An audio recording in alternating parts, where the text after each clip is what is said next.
right, guys. Well, today we have a very special guest. All of our special guests are absolutely awesome. And today we have Jay. Welcome, This is a Jay. guy that I met, like, just kind of off the cusp, but like I said, all of our guests are special guests, but like I just knew I had a special person right here, and like we already had a little bit of a pre on this thing, but it's just amazing. I mean, like my co-host Daniel, welcome, Ranga.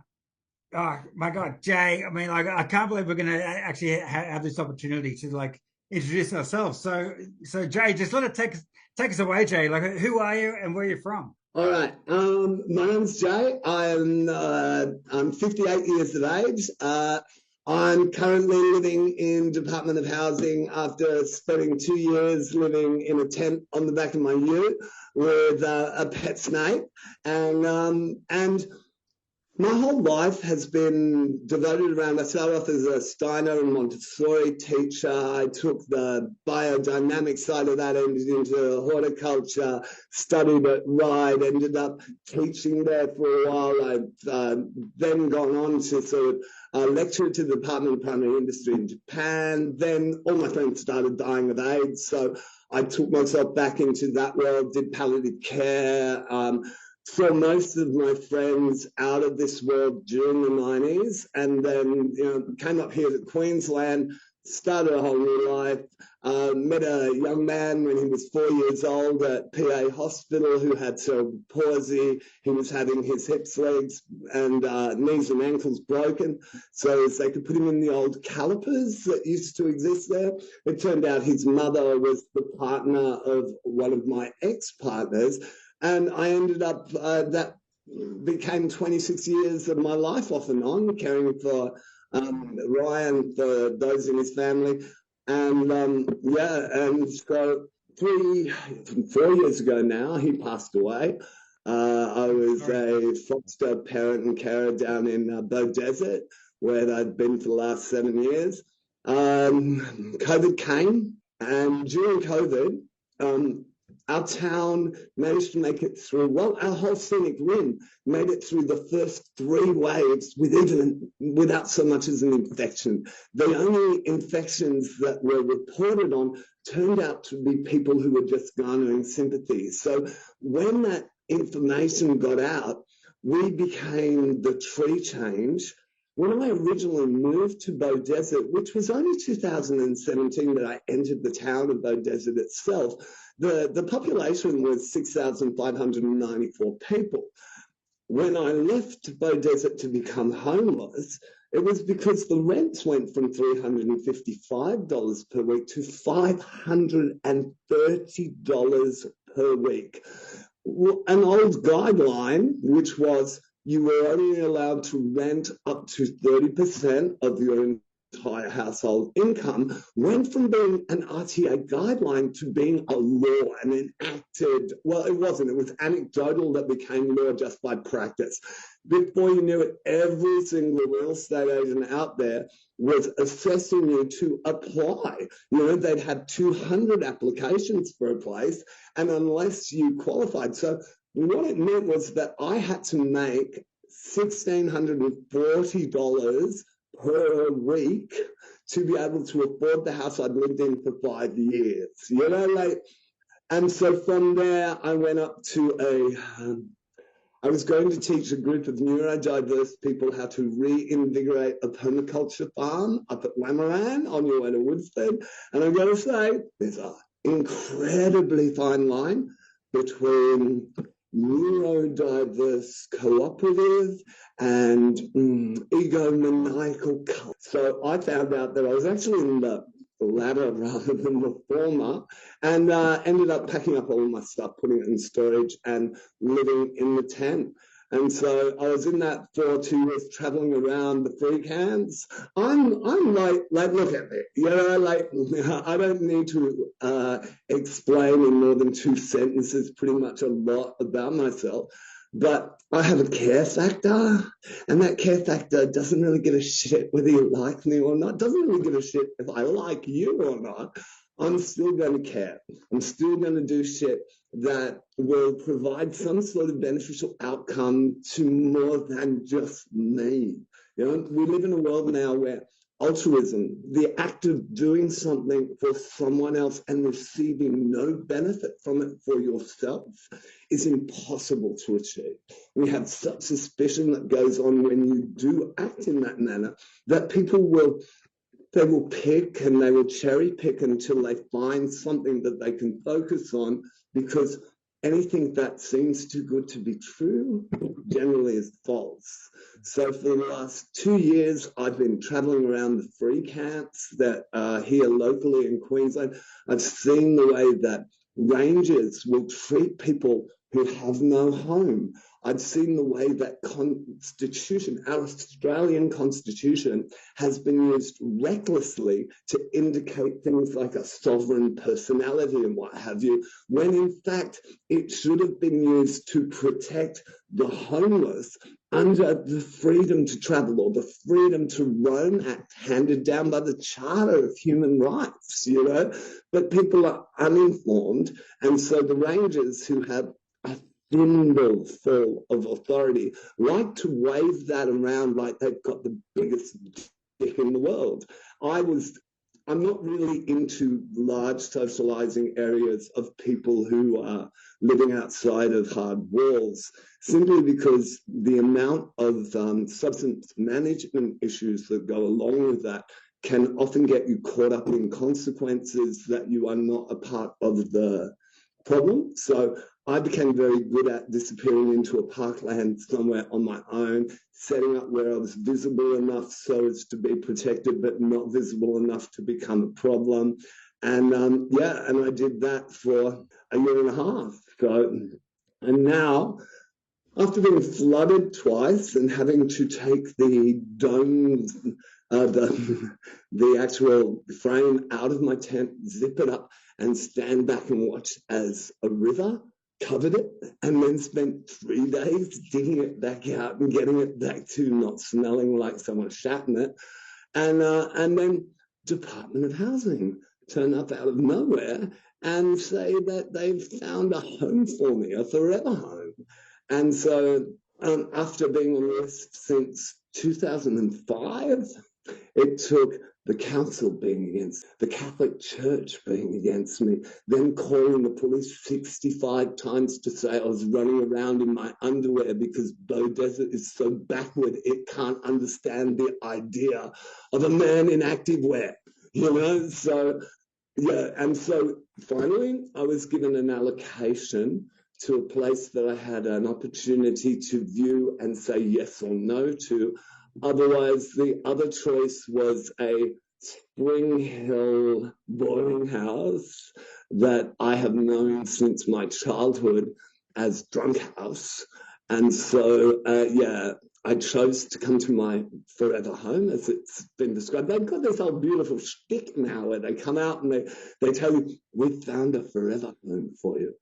But they don't know anything about the other tenants. They don't know anything about the actual, the properties that they're delivering to you. And so I moved into a over 55s retirement village where I am far too immature for this place.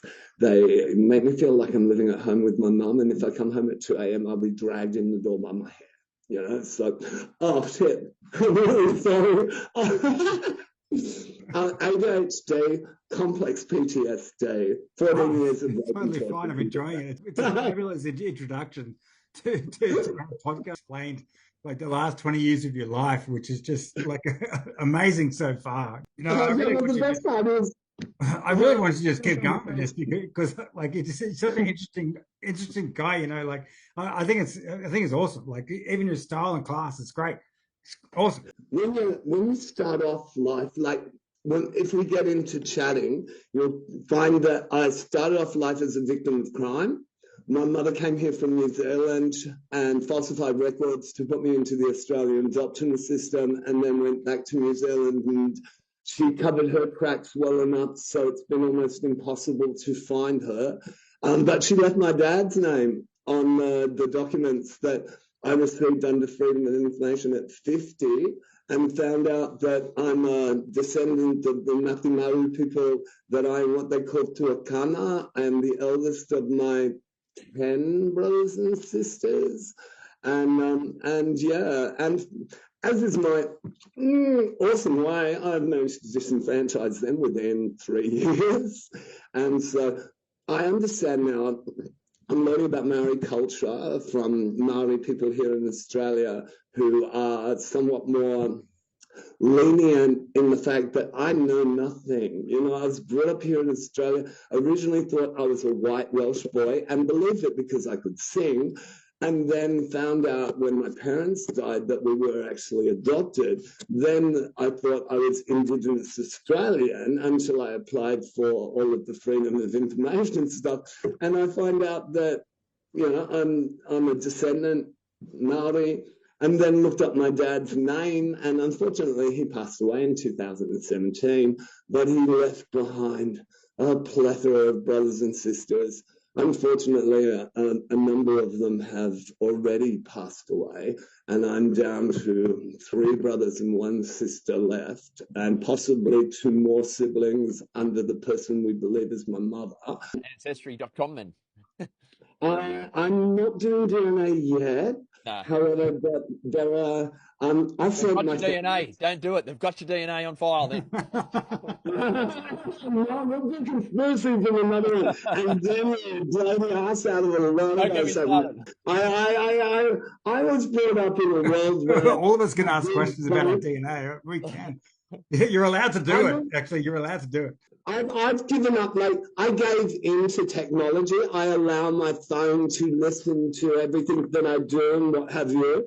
And the result of that is I've learned how to program the algorithms on all of my apps through my conversations to myself throughout the day, to the point now where I get my effective information on ADHD directly from places like Facebook and TikTok, and I get it delivered to me in a manner where it's really absorbable, where it takes the liability and creates an asset from it. You know, I've taken every one of my ADHD skills into a place that is currently 2 years behind in processing like probably 4,000 items into stock, and I will sit there and for 4 days I will take 6,000 drinking cans and grade them all by date, brand, etc., etc., etc.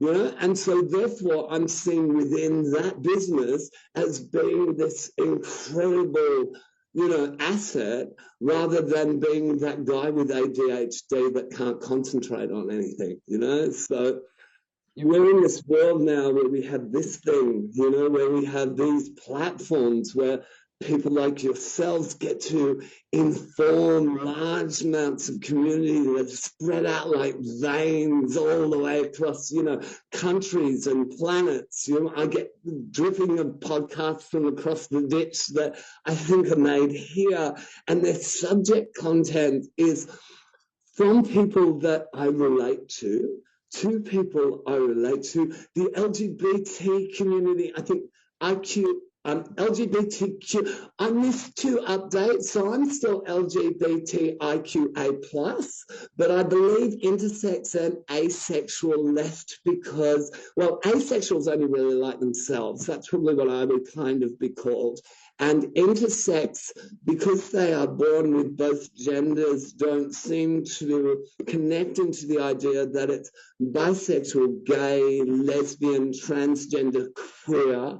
They don't, even though they are, you know, greater part of the inclusive community, they don't feel like a letter in that brand correctly. And having visited a few sex clubs now, I can understand that there is a whole world inside of trans and inside of intersex that are worlds within themselves. You know, they're very they're separate.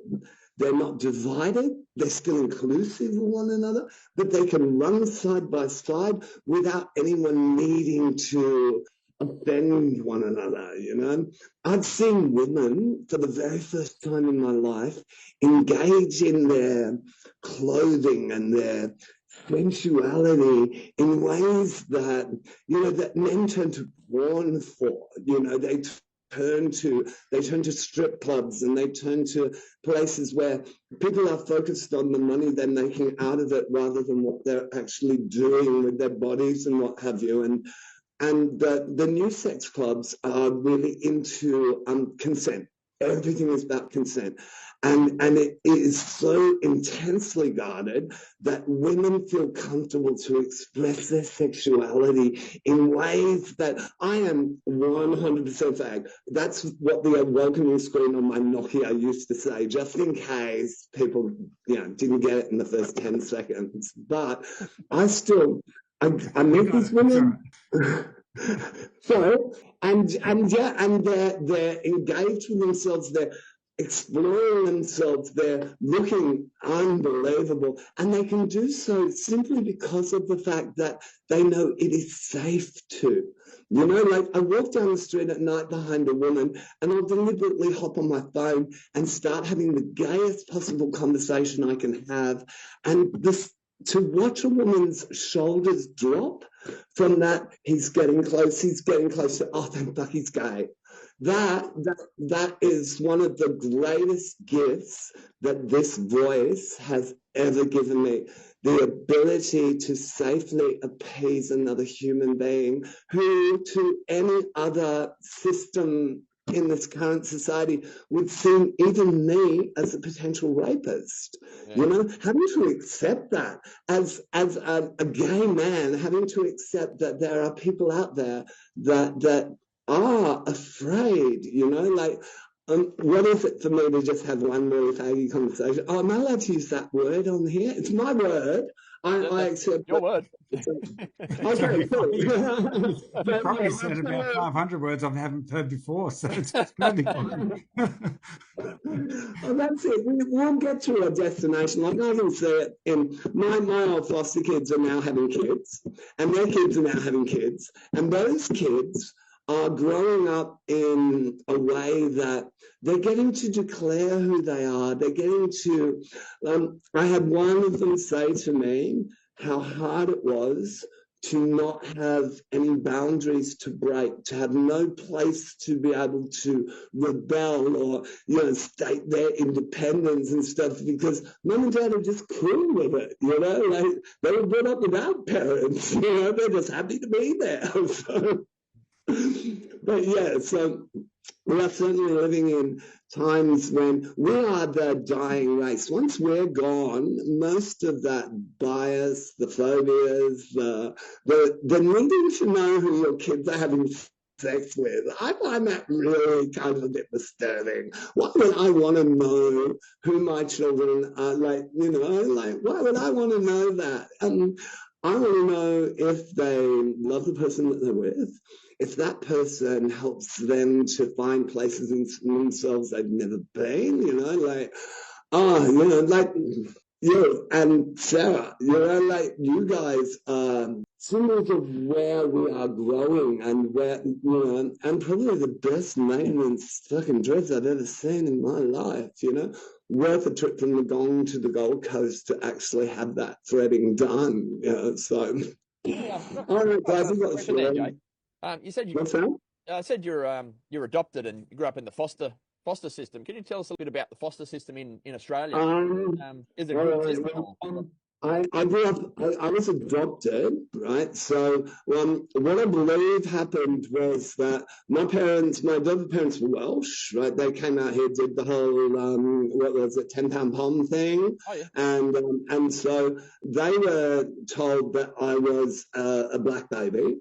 And then when they got me, I was blonde-haired and blue-eyed, and green-eyed. And so I was I didn't realize I was a token until I was an adult, and I pulled out the photo album that I had that was just of me and random strangers. Yeah. Like the number of times we would go to an airport or something and everybody would want to get a photograph with me. And of course, as I was growing up, I thought that was because I was this jovial little thing.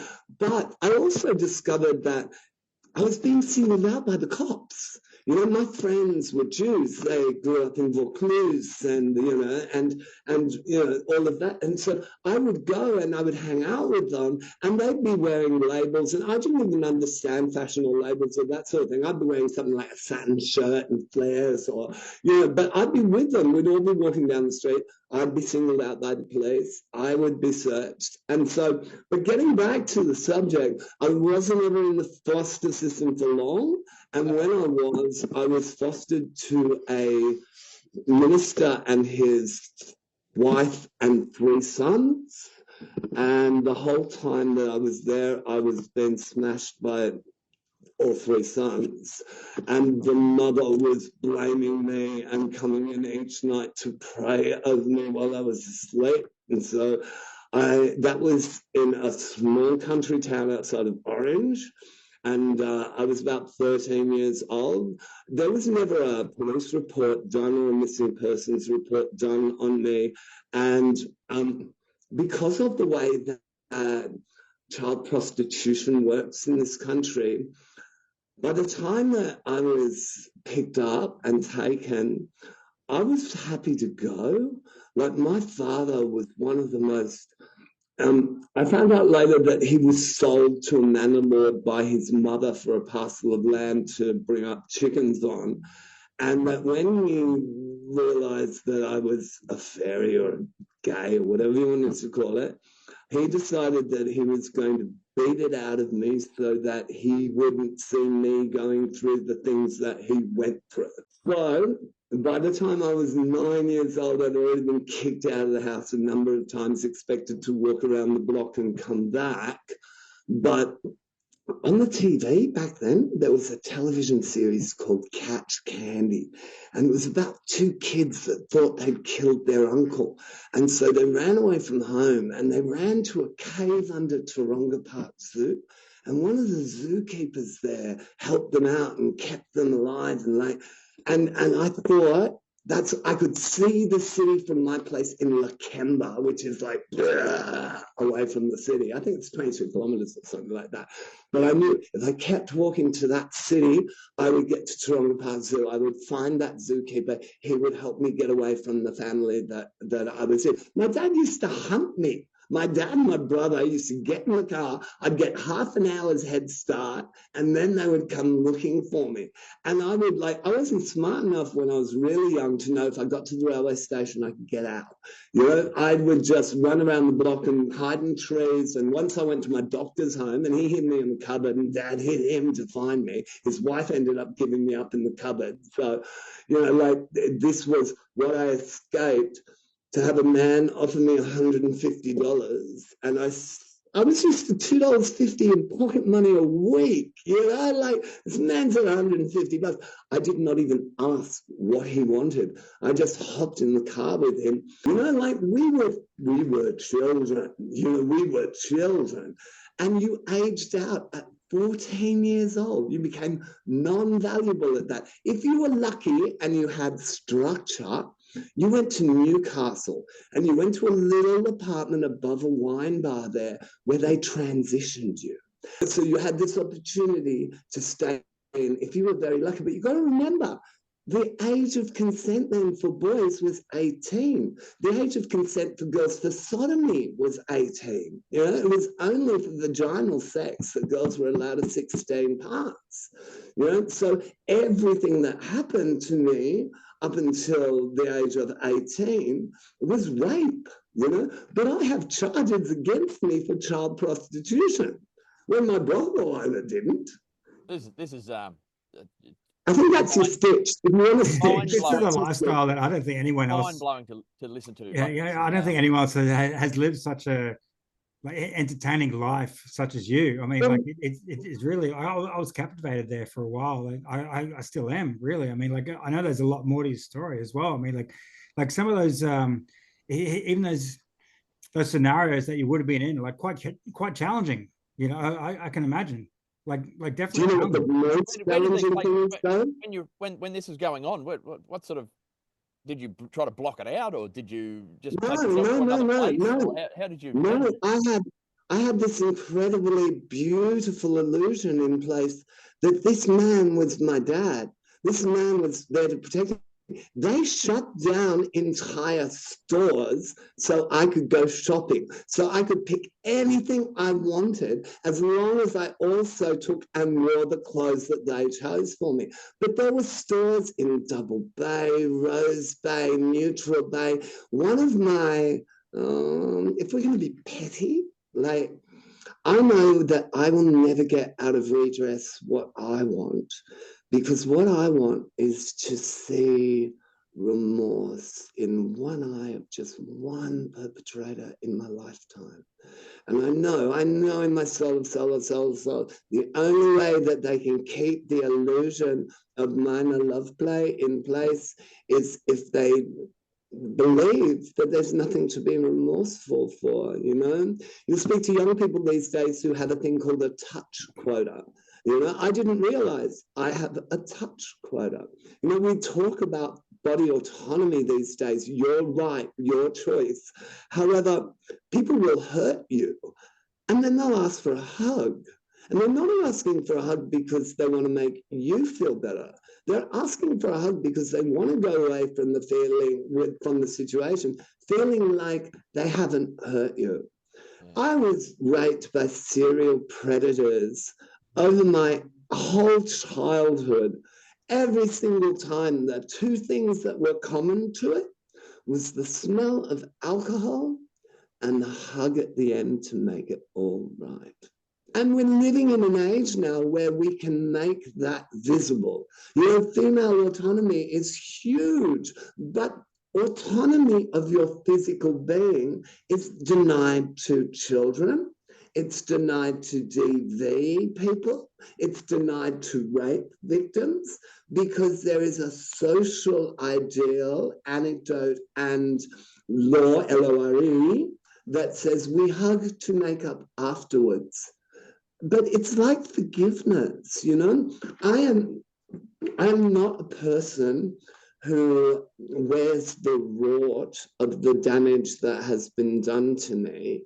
Thing to just absolutely want People to obliterate these people after. What do you want to inflict on these people? Do you have forgiveness for them? Or do you just want to what's the antidote to this? These people slowly?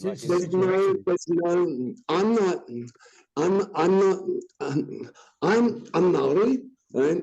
We are naturally warriors. These twisted people terrified every single day that he cannot walk out in the street, because there are 9 boys that I know who are hardened from years in SIP, who are hardened from even Silverwater. You know, there are people like myself who remember Pentridge in Victoria. You know, there are people out there who remember that there are those who owe reparation, you know. And I understand that the kinds of people who make choices that are to my detriment are the kinds of people who will continue to make those choices until it's part of their detriment.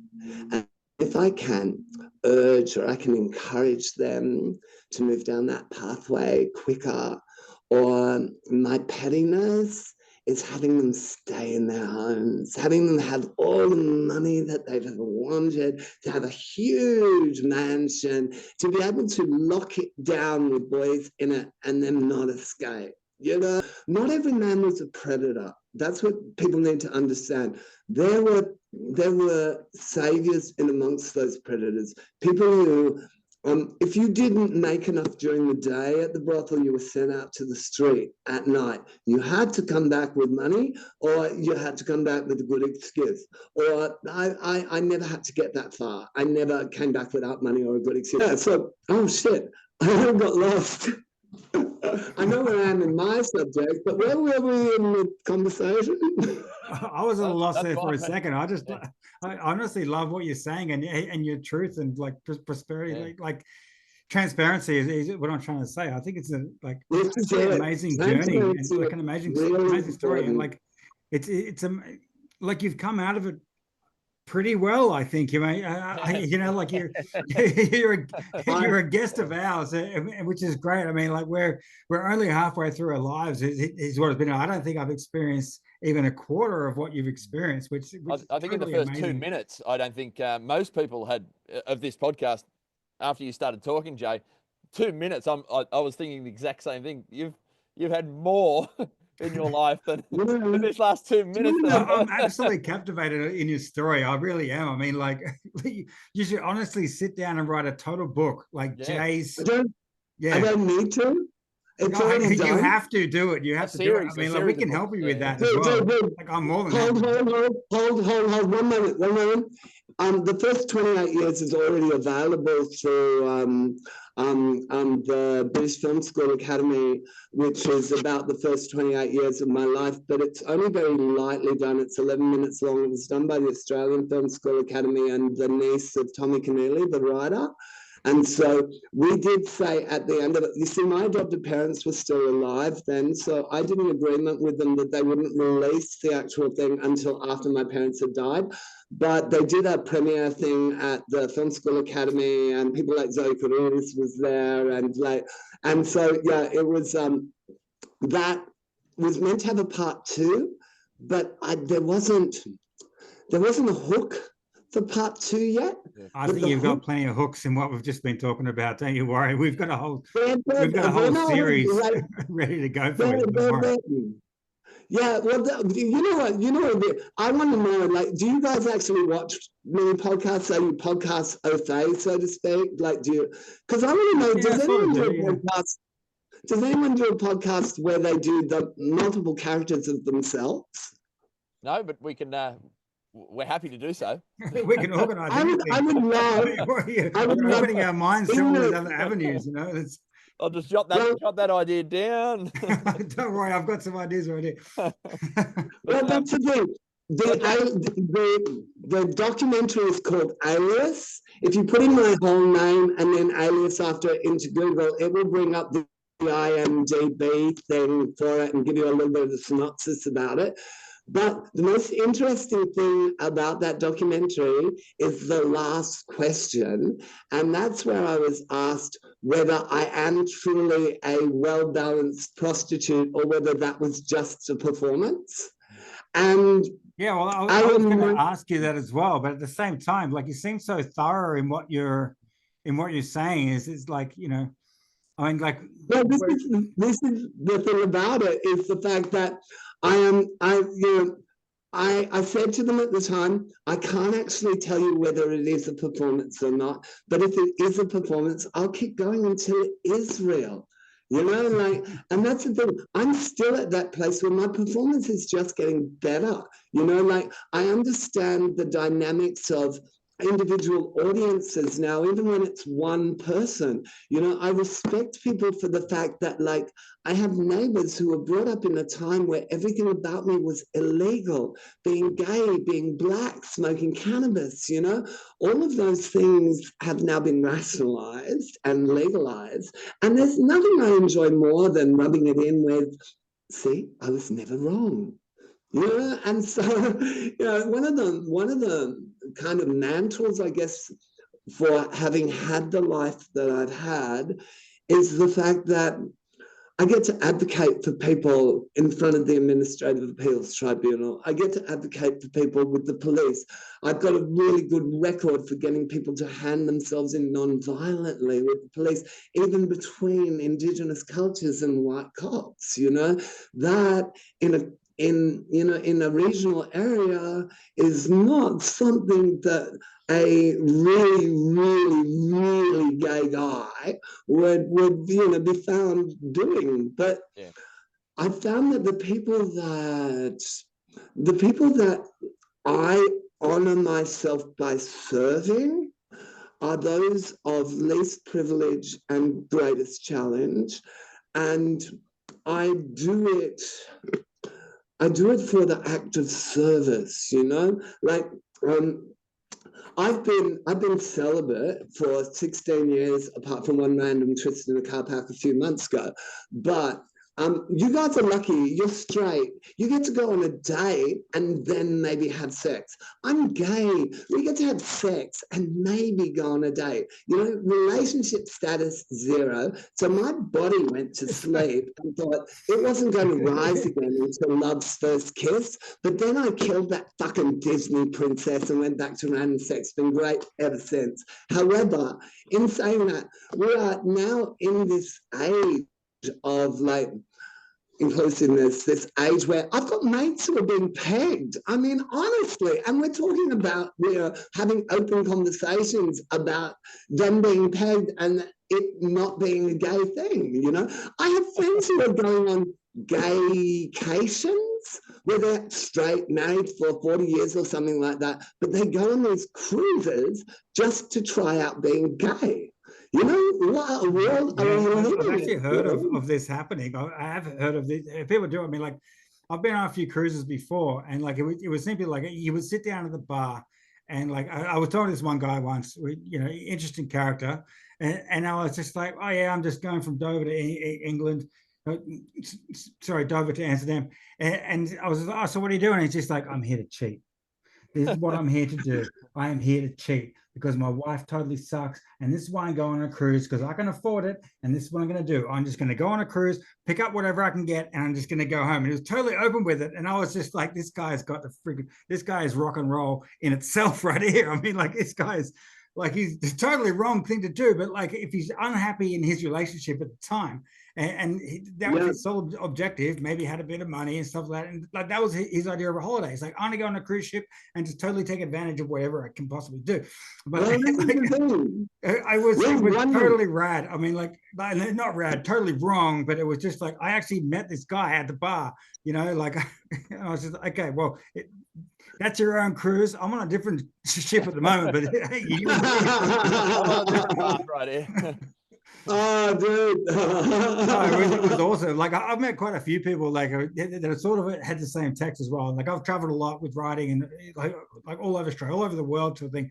You meet so many interesting characters and like, and you just wonder sometimes, like sometimes people sit on the plane and like, or on the boat or even in a taxi and they're just like, okay, so what's their story? What do they actually do?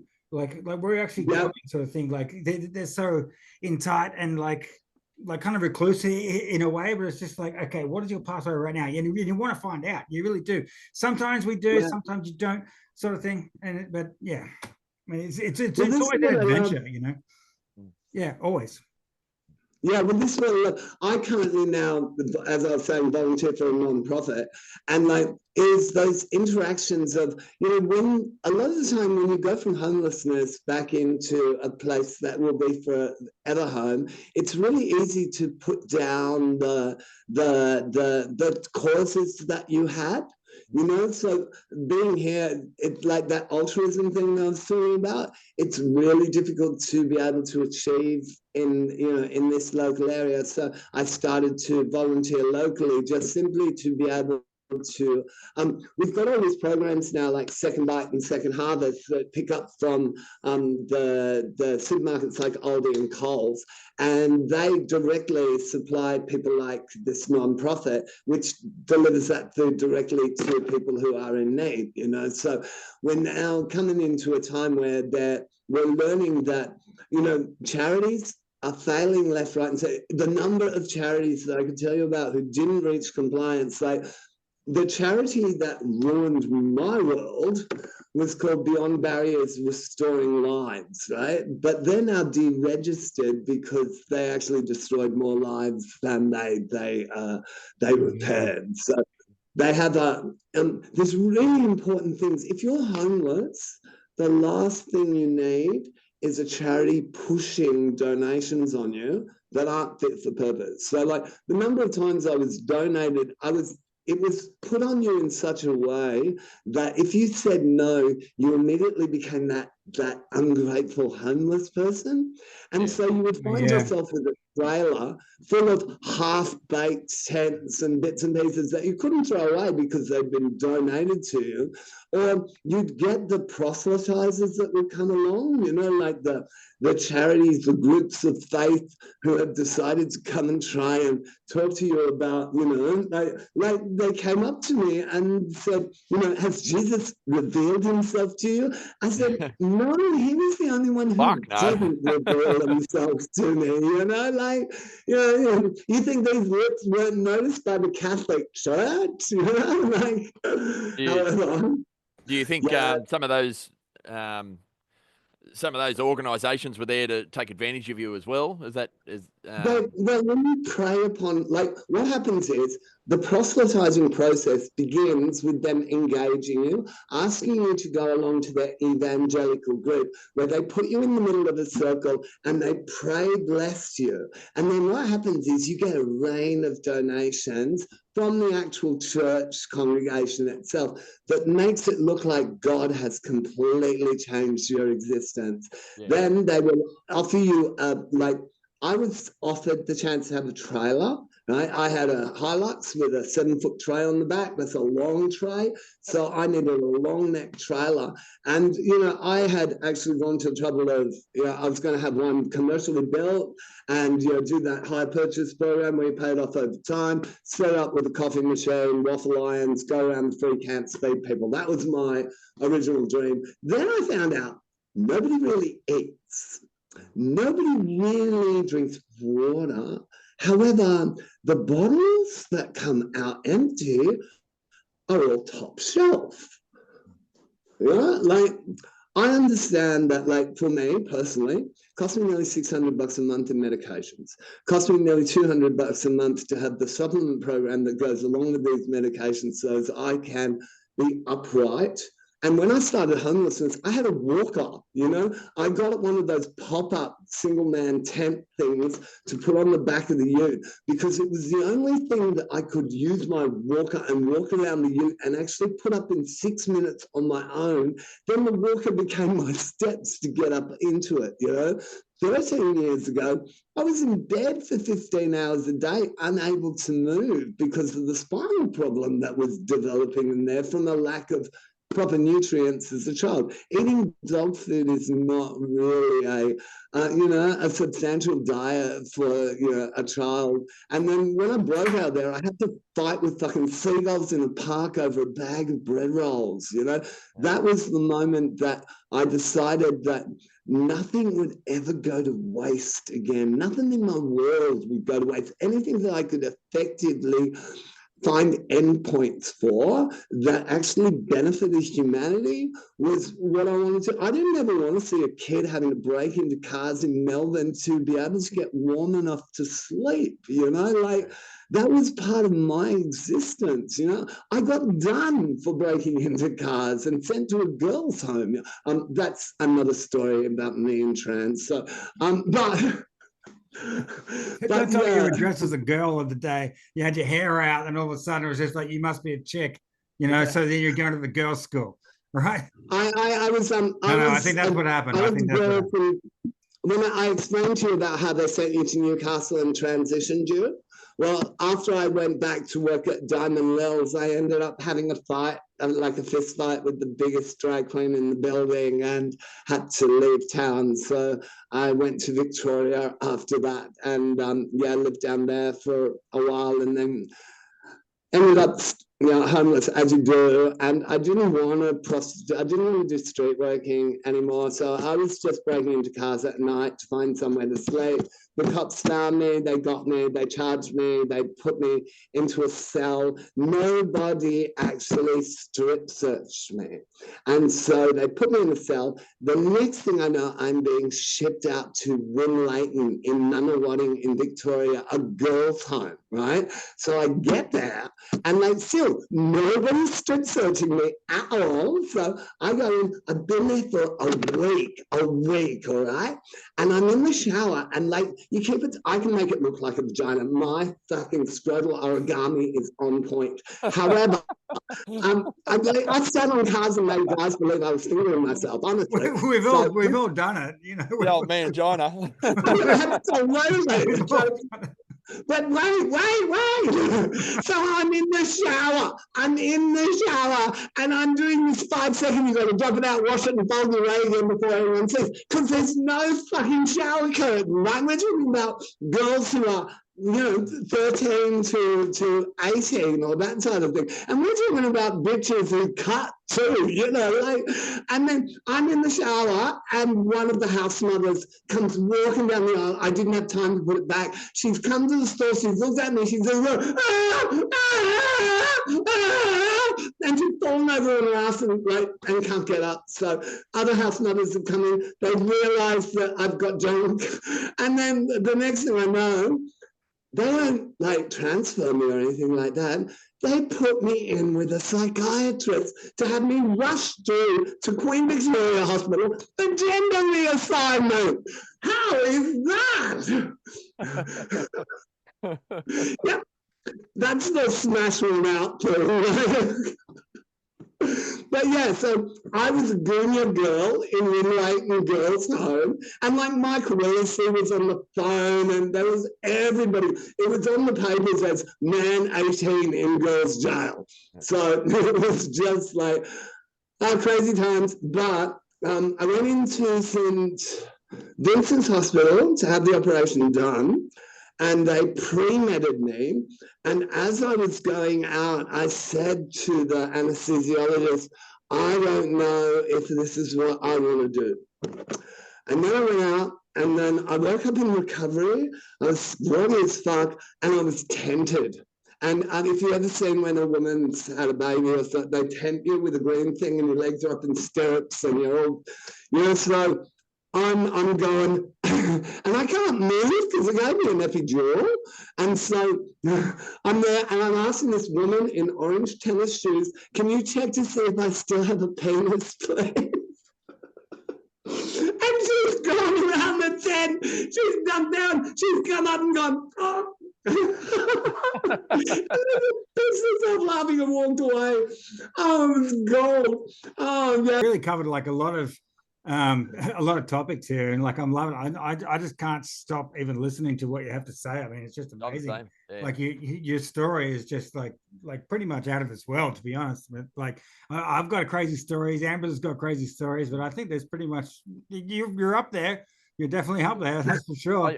I used to drive a courtesy bus, and I some of the crazy stories that happen on there, I thought that was outlandish, but yeah. It just doesn't touch the surface to what compares to mine. But I was aware of a lot of seedy stuff that happened, but to the extent that some of the stuff that you've been describing, this is blowing my mind. Would you like a really good research thing to do? Just go on to SBS and look up the Deepwater murders. Okay. Right? It was the time when the cops were going down to Bondi and throwing guys off the cliffs. Off like the Gap. And then saying it was suicide. So there's some really, really interesting stories that are yet to be brought to the new audiences that are there to learn what gay history was really like for us. I remember hiding in the bushes because there were 5 men searching for me on that headlands. I didn't know whether they wanted to fuck me or fight me, when I was homeless and I heard footsteps coming towards my tent at night, my first thing was, are you here to fuck or are you here to fight? Yeah. And that's that's the kind of way that Well, I think even just the way society has accepted gay situations now, we're legal. You voted. You had the referendum. You said we could. I hear stories of back in the 80s and 90s. Yeah. There was people that would go out and bash gays. Just that was their Friday fun, And I was used as bait by a few of my mates so they could go down the local park and beat the fuck out of some other gay guy. Yeah. That was my childhood. If you weren't going to fucking play for us, then you were going to be beaten by us. one of the initiations into knowing that my brothel owner had me was to send me to school dressed as a girl to return my school books and having another drag queen minder with me. My whole school followed us around while I returned my textbooks to each of the senior head teachers, you know, and then they threw bricks at us as we left. If I had not followed through with that, the girl that had come with me would have killed me, beaten the fuck out of me, thrown me out of the train. You know, that was that final act to say that we were completely Stockholm syndrome. You know, and I did it gratefully because for a day I got to dress in this beautiful blue sequin show gown, have my hair and makeup done, and I got to go and show my entire school who I was.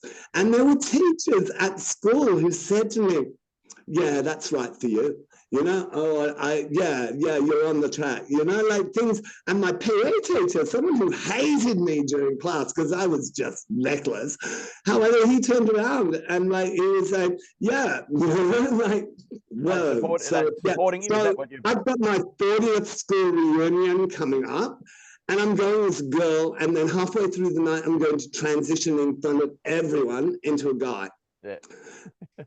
So last time, you're going to have goals in life. You're going to have goals. What area did you go to school, or what school did you go to? Kingsgrove North High School in Sydney. So it's our class of 85 40th reunion coming up at the end of June, and I'm flying down there to hang out with the girls that I hung out with. Like, there was this group of girls. We were the music class, so it was all girls and me.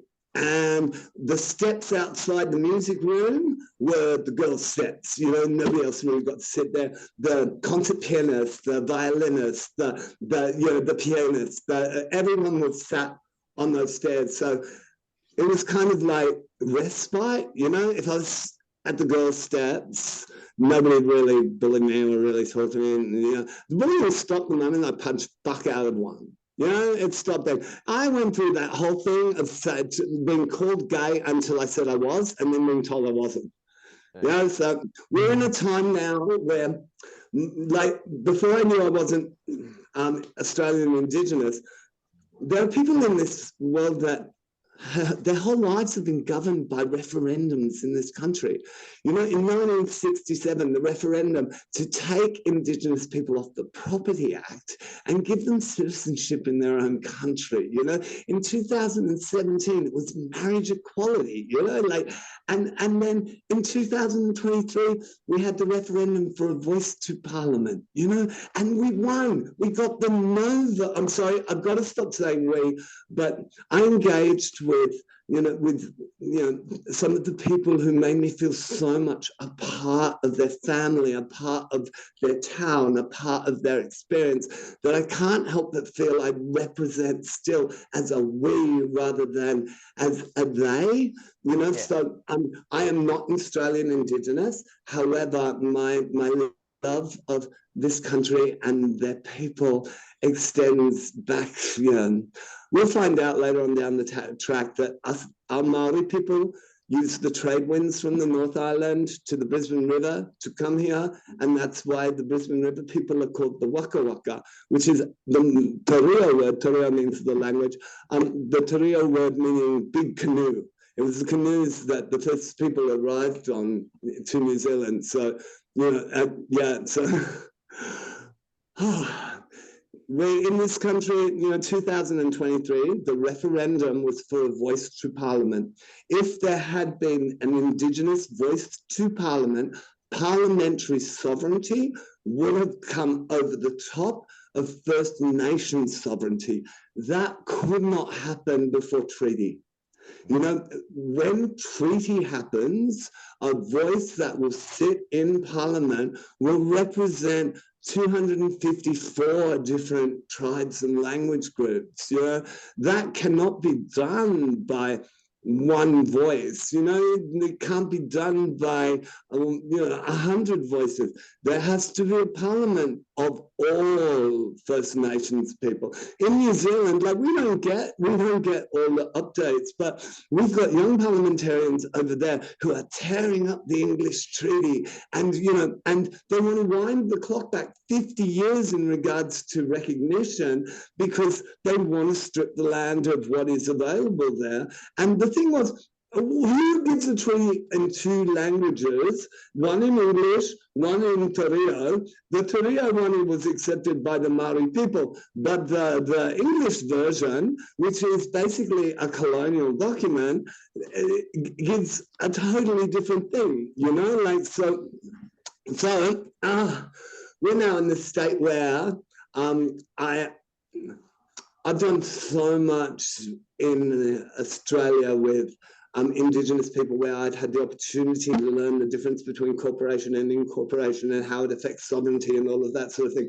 My people are now looking towards starting a land corporation, an incorporation. This is why I don't have voice within my iwi, so my brothers have pretty much stamped out the chance of that. So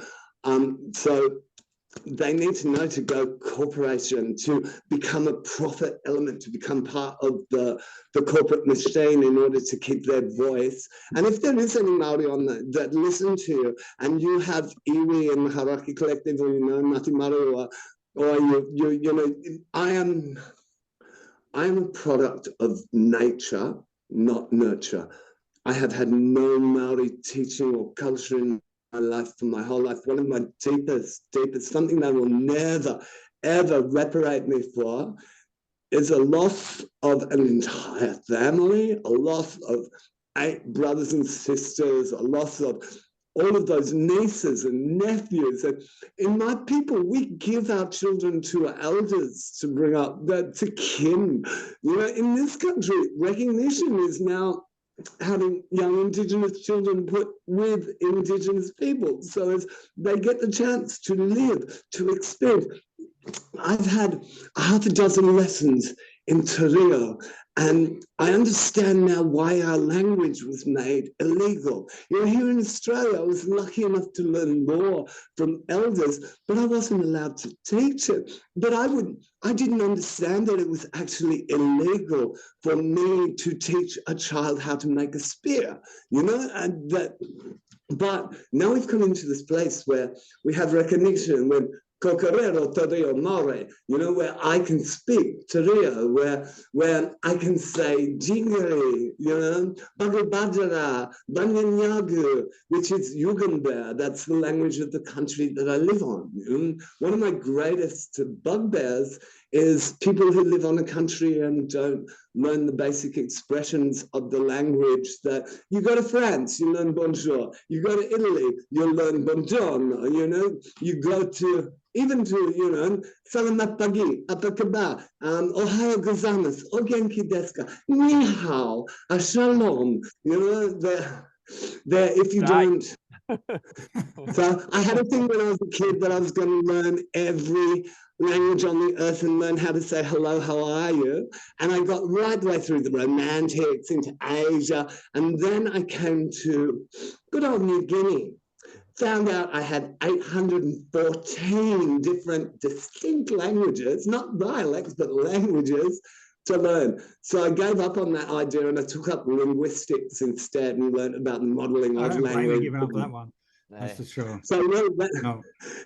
I still do it. I still do it. Like the lady downstairs is from Taiwan, and so I learned just enough Cantonese and just enough Mandarin to be able to say hello, how are you, to say sorry to her for the way she gets treated. And now I've met the Persian lady who lives 2 doors up from her, and I've learned enough Persian to be able to say the same thing to her, because they both felt totally excluded. They're afraid to join conversations because they're afraid to look foolish. They hear the talk about them, about their eligibility for housing over Australians right outside their door in English, but many of them pretend not to speak English, so they're kept out of that. And most of those people actually speak 4 or 5 different languages. You know, like you have people, Congolese people, who speak at least Afrikaans, French, Congolese, you know. You have people here from India who speak Punjabi, who speak, you know. And so for me personally, the least I can do to let a person know that I'm willing to learn how to be competent with them is to learn a few basic phrases in their language, or enough to ask them to help me learn. So, and that means that now the Taiwanese lady that some of my neighbors were calling China behind her back now stops and engages with the group, even the lady who didn't realize that it was casual racism, you know, and now hates me forever because I've identified that fact. However, people are becoming more community minded, and I'll even teach them Persian and Mandarin. We have these supercomputers in our hands, and we have Duolingo available or Google available to us anytime. I don't care if I look stupid because I'm saying ni hao ma in the wrong inflection. I'm still saying ni hao ma. I'm still saying ni hao. You know, I'm still making an effort that, you know, and then I learn about the culture. Like the Taiwanese lady, I've learned you cannot compliment a person without them giving you a compliment back. And so for her not being able to speak English as well as I do, she wouldn't be able to formulate a compliment, but she'll come out and she'll give me a happy face and do the scissors things when I'm out gardening. You know, so she makes that step to non-verbally communicate with me because, but, you know, that's, I live in a village, you know, and there was a point when the villagers were coming for me with pitchforks and fire, but there's nothing that we can't be accountable for, you know. I can be accountable. You said just then you're you know, over the year, just then you have people coming after you with pitchforks and whatnot. Over the years, there's probably been a lot of people coming after you with pitchforks. Who's been one of your biggest allies or saviors that's helped you amongst? Because surely you would need someone over the years. You couldn't have just done this on your own. You know, everybody needs someone to lean on, don't they? No. Tell us about somebody who has been that rock for you. There isn't anybody. Oh, I'm serious. Yeah. There's one mate. I saw him through the death of his child. He saw me through the death of my child. Oh, that was cracker. No. Oh, leave them with the shit. He got cut off. Remember, he said his battery was going flat. We've had a few technical difficulties here. We seem to have lost Jay, but it's been a very fruitful podcast, hasn't it been, Nathan? Yeah, we've definitely. I don't know if we learned anything, but like it's just good to listen to people's stories, you know. Like, yeah, wow. That was definitely a story. As far as meeting someone randomly and then like inviting them to our podcast, I mean, like we really have found someone unique. I mean, like not all of our podcasts need to be like this, but at the same time, I mean, like what a wonderful person with an open heart that we've met here, and like an amazing story, you know, amazing story.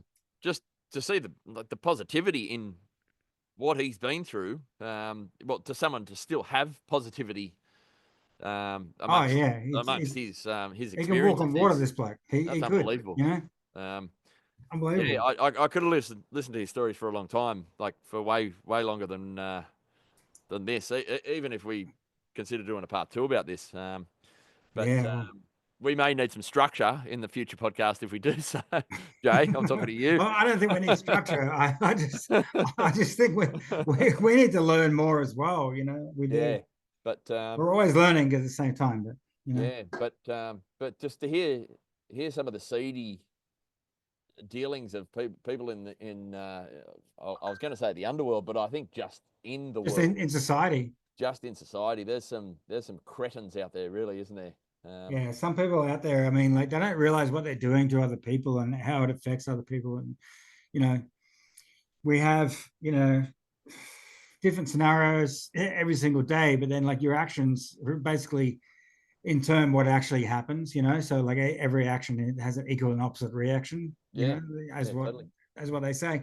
But it's just one of the most interesting podcasts we've had thus far, and I think it's going to be hard to top. That's for sure. But I've met a few pretty wild people in my time, and pretty out there people, and I think Jay fits first position, I think. So we definitely respect our fellow loon as we go through life. We do, but I don't think Jay's a loon. But like, he's definitely had a life as a loon, but managed to keep a level playing field somehow. It's good. Yeah, totally. So, all right, let's wrap it up there. And guys, I hope you enjoyed guys and girls. Yeah, and stay tuned for some more action. It's gonna be hard to beat, but hey, there's gonna be more. There's always more. Yep, Jay's not here, but thank you very much, Jay, for your time. It's been a blast. Thank you very much for sharing your stories. Some of those were pretty emotional stories. Thank you very much for sharing them with us. Yeah. It's just super hugs as well. I mean, like we all get a little bit upset sometimes, but that's just life. It's good. Yeah. So, all right. Peace out to everyone, and we'll catch you for the next one. Yeah.